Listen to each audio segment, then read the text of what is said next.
அஸ்ஸலாமு அலைக்கும் வரஹ்மத்துல்லாஹி வபரகாத்துஹு. அன்பின் இஸ்லாமிய சமூகங்களே, அல்லாஹ்விடத்தில் ஏற்றுக்கொள்ளப்பட்ட பூரணத்துவம் மிக்க ஒழுக்கம் நிறைந்த முன்மாதிரியான மார்க்கம் என்றால் அது இஸ்லாமிய மார்க்கமாகும்.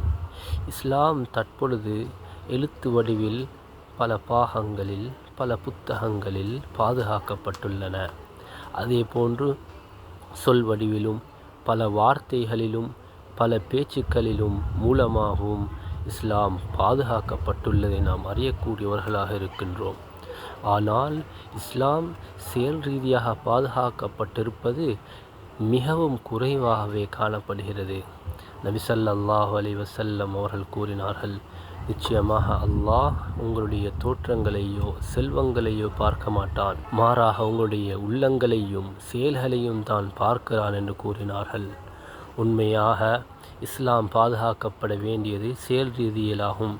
ஆனால் இஸ்லாம் செயலில் அழிந்து கொண்டு வருகிறது என்பது கவலைக்குரிய விடயமாகும்.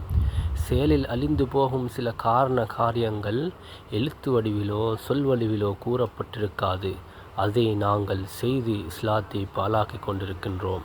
நபி ஸல்லல்லாஹு அலைஹி வஸல்லம் அவர்கள் கூறினார்கள், மக்களுக்கு ஒரு காலம் வரும், அக்காலத்திலே தீனின் மீது பொறுமையாக இருப்பது தணல் கட்டியை கையில் பிடித்திருப்பதை போன்ற கடினமானதாக இருக்கும் என கூறினார்கள். எனவே இஸ்லாத்தை செயல் ரீதியாக பாதுகாக்க வேண்டிய அவசியம் எம் அனைவருக்கும் இருக்கிறது.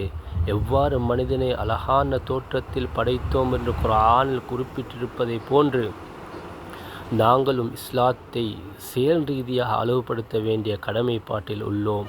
எனவே இஸ்லாத்தை பாதுகாத்து எதிர்வரும் சமூகத்துக்கு இஸ்லாத்தை இஸ்லாமாக காட்டி நாங்கள் முஸ்லீமாக வாழ்ந்து முஸ்லீமாக மரணிப்பதற்கு வல்ல அல்லாஹ் அருள் புரிவானாக. வ ஆகிரு தஅவானா அனில் ஹம்துலில்லாஹி ரப்பில் ஆலமீன்.